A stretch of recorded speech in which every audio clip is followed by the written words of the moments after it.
For years, Uzbekistan was one of the world's most closed and oppressive countries.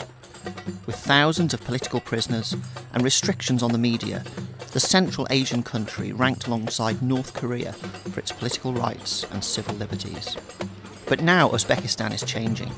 Following the death of dictator Islam Karimov in 2016, the new government has embarked on a surprising and radical programme of reform.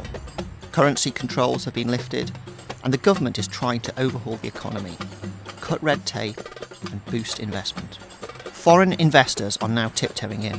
Since the government announced its reforms, we've had a lot of interest from foreign investors, including institutional investors, the strategic investors, and actually those who are willing to take more risk, the opportunistic ones.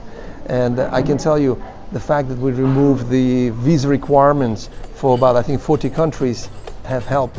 With interest rates at very low levels around the world, some in the West see an extremely rare opportunity for high returns by tapping a practically untouched market. We're basically among the earliest institutional investors.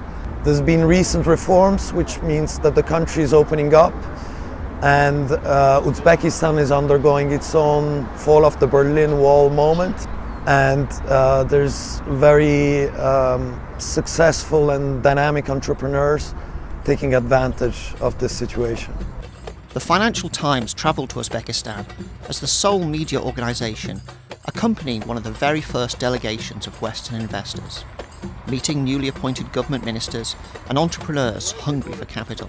So this is now one of the very few opportunities in the world where the capital market it's ground zero. Laws are being written, new products are being created, companies are being privatized, are being restructured, they're going to get massive changes in the corporate law.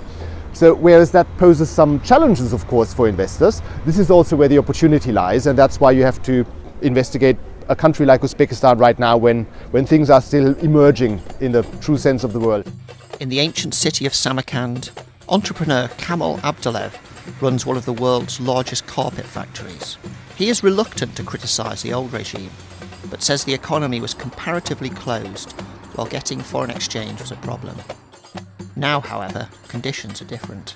Hozirgi shariatda xuddi misli ko'rilmagan eshiklar ochiq, hammasi ochilib ketdi degan ma'noga o'zimiz tadbirkorlar ishonmay aytayotgan eshiklar ochilib ketdi.